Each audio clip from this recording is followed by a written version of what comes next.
legislative assemblies. See the lowest. The Colaba was just 40%. 62 of 64 urban ACs in Maharashtra were less than the state average in 2019. So was the case.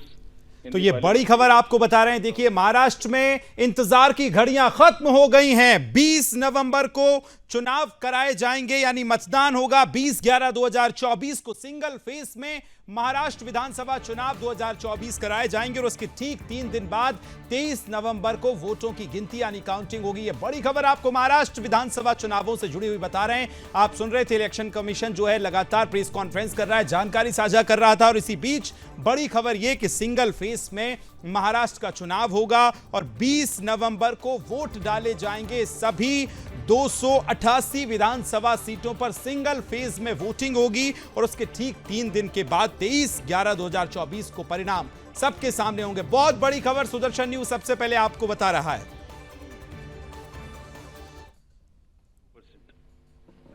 Reasi 74%, Poonch 74%, Rajouri 71%. If they can go 70 plus, Colaba can also go 40 plus. In 24 Lok Sabha elections, Bastar was 68%, 69%. Gadchiroli, Manipur, states after state, tough areas. So we'll be requesting through you, we'll have a special drive this time for the slum areas in urban areas and also the colonies, all alike, to have a real urban push. I do not want to name specific thing, but there are booths in Faridabad and Gurgaon in the recently held elections, and they are the poshest places where voting has been around 20%. So again, we will be doing a lot of work on this to do whatever we can do to attract the urban voters. Now, friends, coming to Jharkhand. Jharkhand एक बहुत ही समृद्ध state है, बहुत ही उसकी विरासत है और वहां पर हम फिर से अपील करेंगे कि सब वोटर्स अधिक से अधिक मात्रा में वोट दें। Schedule would be like this: Jharkhand would be in 2 phases. The date of poll, first phase would be on 13th November, and the second phase would be along with Maharashtra on 20th November.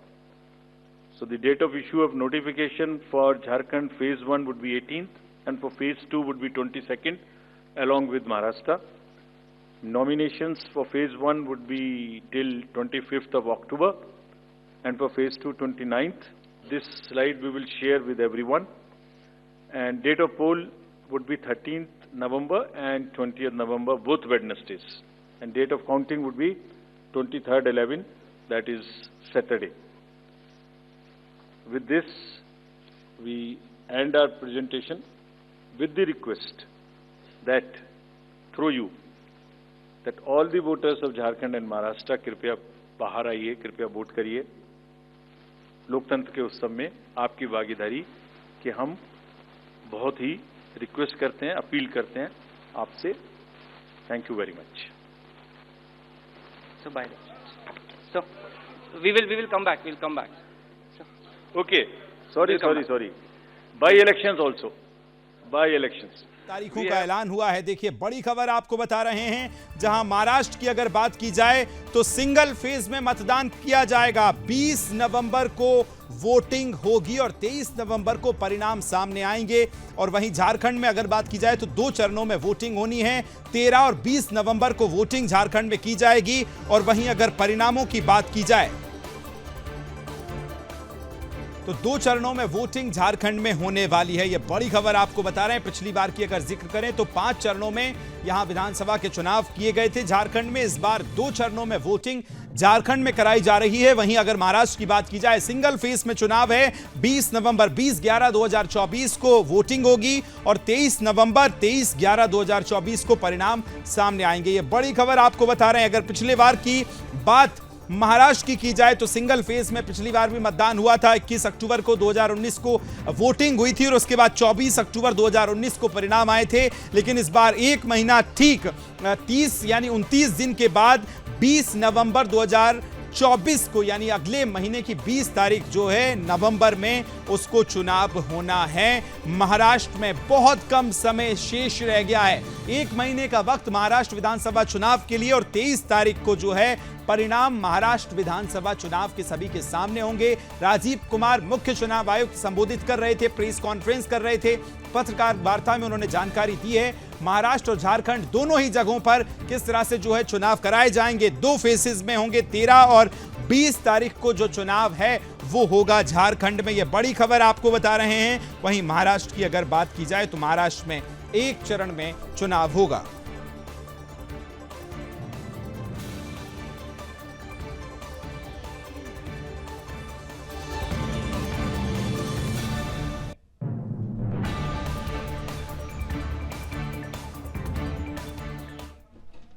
संपन्न हुए हैं जम्मू कश्मीर और हरियाणा में, और Lok Sabha election के बाद देखा गया है कि एग्जिट पोल जो हैं एकदम उल्टे रहे हैं या जो है एकदम गलत साबित हुए हैं।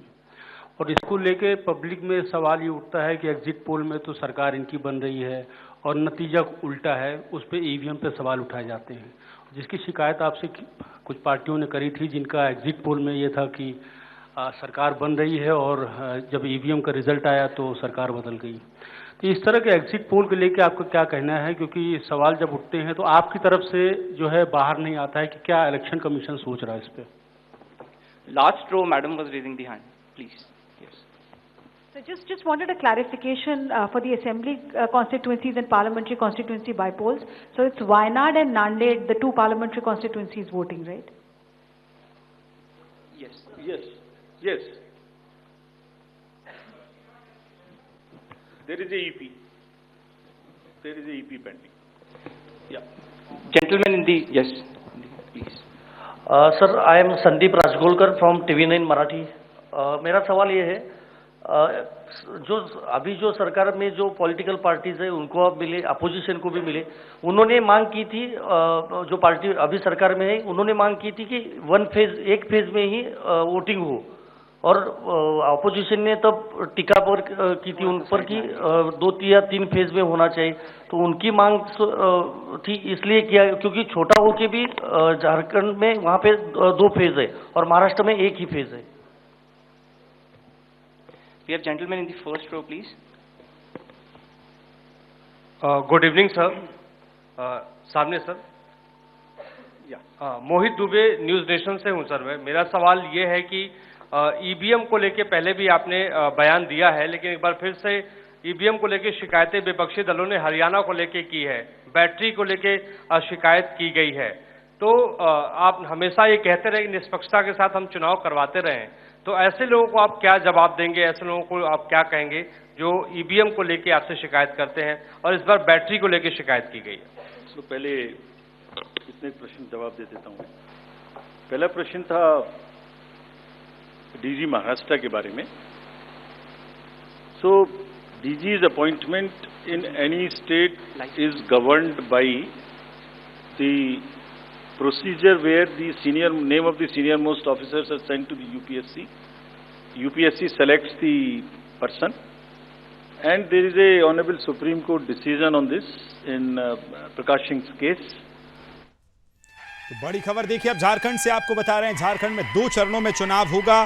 पहला चरण 13 नवंबर और 20 नवंबर को दूसरा चरण। ये आप आवाज सुन रहे हैं, ये आवाज है चुनावी बिगुल की जो बज चुका है, शंखनाद हो गया है। तारीखों का ऐलान, आज से प्रदेश सूबे में आदर्श आचार संहिता लागू कर दी गई है और 13 नवंबर को पहले चरण का मतदान और झारखंड में दूसरे चरण का मतदान जो है 20 नवंबर को होगा। 81 सीटें आती हैं। फर्स्ट फेज की अगर हम वोटिंग की बात करें, 43 सीट्स पर फर्स्ट फेज में वोटिंग होगी। 38 सीटों को दूसरे चरण में वोट्स वहां किए जाएंगे, पोल्स किए जाएंगे। बड़ी खबर आपको बता रहे हैं, झारखंड में 2 चरणों में चुनाव होगा।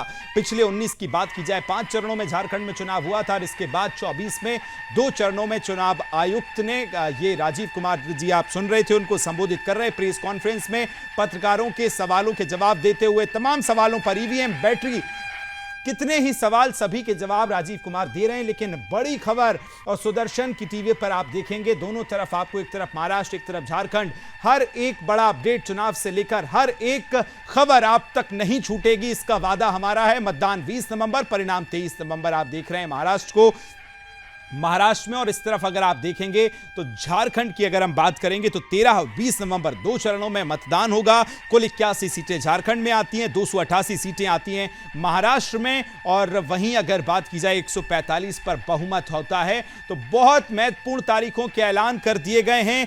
20 नवंबर को चुनाव होना है महाराष्ट्र में, सिंगल फेज में चुनाव। सस्पेंस पर लगा है ब्रेक, क्योंकि राजीव कुमार मुख्य चुनाव आयुक्त ने घोषणा कर दी है, ऐलान कर दी है चुनाव की तारीखों के। और ये सबके लिए समझना जरूरी है। पहले एक एग्जिट पोल आता है जिसकी हम उसको गवर्न नहीं करते, जो एस्टेब्लिश्ड रिजीम है, स्टैट्यूटरी एंड जुडिशियल रिजीम, उसमें हम उसको गवर्न नहीं करते। लेकिन एक खुद के आत्मचिंतन की जरूरत जरूर है कि वो उसका सैंपल साइज क्या था, उसका सर्वे कहां हुआ, उसका रिजल्ट कैसे आया। अगर मैं उस रिजल्ट से मैच नहीं किया तो मेरी क्या रिस्पॉन्सिबिलिटी है, कहीं कोई डिस्क्लोजर्स हैं कि नहीं है, ये सब देखने की जरूरत है बहुत सख्त। There are bodies which govern this, there is NBSA, there are other bodies which self regulate, and I am sure the time has come that the associations, bodies which govern will do some self-regulation. Because इसी से जुड़ा हुआ दूसरा विषय है जो कि बहुत ही इंपॉर्टेंट है। जिस दिन पोलिंग खत्म हुई उससे रफली थर्ड डे काउंटिंग होती है। तो आज शाम को 6 बजे से एक एक्सपेक्टेशन राइज हुई, सबने सोचा ये होने वाला है, जिसका कोई साइंटिफिक आधार, जिसका कोई लीक पब्लिक में डिस्क्लोजर में नहीं है।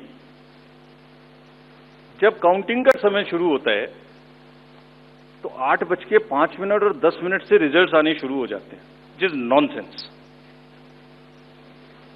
आप बताइए, मेरी पहली काउंटिंग 8:30 बजे शुरू होती है और हमारे पास प्रमाण है इस बार कि 8:05, 8:10, 8:15 पर आने लगा इतने की लीड, इतने की लीड, इतने की लीड, इतने की लीड। ऐसा तो नहीं है, I am just posing question, we are not gone into this, but ऐसा तो नहीं है कि एग्जिट पोल को जस्टिफाई करने के लिए वो शुरू में ट्रेंड्स आ गए कि हमने तो ऐसा कहा था, वैसा ही ट्रेंड हो रहा है, बाद में जो होगा वो होगा। और अचानक से पहला रिजल्ट एक राउंड का 8:30 बजे जब काउंटिंग शुरू हो रही है तो 9 बजने में 10 मिनट, 9 बजने में 5 मिनट से पहले 20 मिनट भी लगेंगे एक राउंड में, तो आ ही नहीं सकता। और हम उसको 9:30 बजे वेबसाइट पे डालते हैं, 9:31 पे एग्जैक्टली, कभी भी देख लीजिए एक के बाद एक। 9:30 पे हम उसको अपनी वेबसाइट पे डालते हैं, फिर 11:30 पे डालते हैं, फिर 1:30 पे डालते हैं। चलिए, आपके कोई कॉरेस्पॉन्डेंट वहां मौजूद थे, उन्होंने पहले बता दिया। प्रोसेस काउंटिंग में रिजल्ट को स्क्रीन पे दिखाना पड़ता है, एजेंट के साइन लेने पड़ते हैं, ऑब्जर्वर से जस्टिफाई कराना पड़ता है, तो ऑफिशियल साइट पे आने में आधा घंटा लग सकता है। लेकिन